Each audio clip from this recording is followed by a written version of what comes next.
Clip number 758۔ اس clip میں آپ قرآن پاک کی سورہ کہف کی آیت نمبر 84 سے 86 تک کی تلاوت، ترجمہ اور تفسیر قرآن صراط الجنان سماعت فرمائیں گے۔ بسم اللہ الرحمن الرحیم۔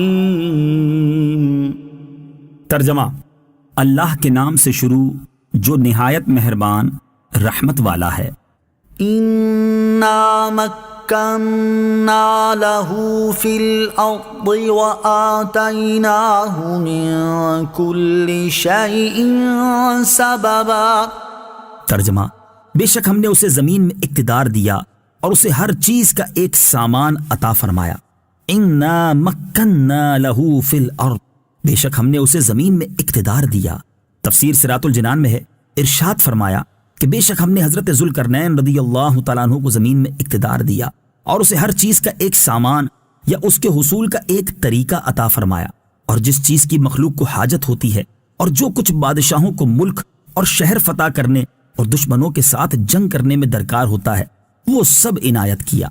فأتبع سببا حتى إذا بلغ مغرب الشمس وجدها تغرب في عين حمئة ووجد عندها قوما قلنا يا ذا القرنين إما أن تعذب وإما أن تتخذ فيهم حسنا۔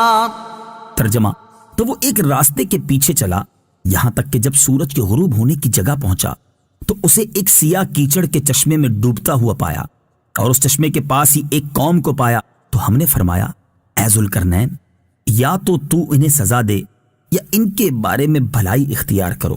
سببا، سبب، تفسیر صراط الجنان میں ہے سبب سے مراد وہ چیز ہے جو مقصود تک پہنچنے کا ذریعہ ہو، خواہ وہ علم ہو، قدرت ہو یا آلات ہوں۔ تو حضرت ذوالقرنین رضی اللہ تعالیٰ عنہ نے جس مقصد کا ارادہ کیا اسی کا سبب اختیار کیا۔ چنانچہ آپ رضی اللہ تعالیٰ عنہ نے مغرب کی طرف جانے کا ارادہ کیا تو اس کے لیے وہ راستہ اختیار کیا جو انہیں وہاں تک پہنچا دے، جیسا کہ اس آیت میں ہے، اور جب انہوں نے مشرق کی طرف جانے کا ارادہ کیا تو وہ اس راستے پر چلے جو انہیں مشرق تک پہنچا دے۔ وَجَدَهَا تَغْرُبُ فِي عَيْنٍ حَمِئَةٍ، اسے ایک سیاہ کیچڑ کے چشمے میں ڈوبتا ہوا پایا۔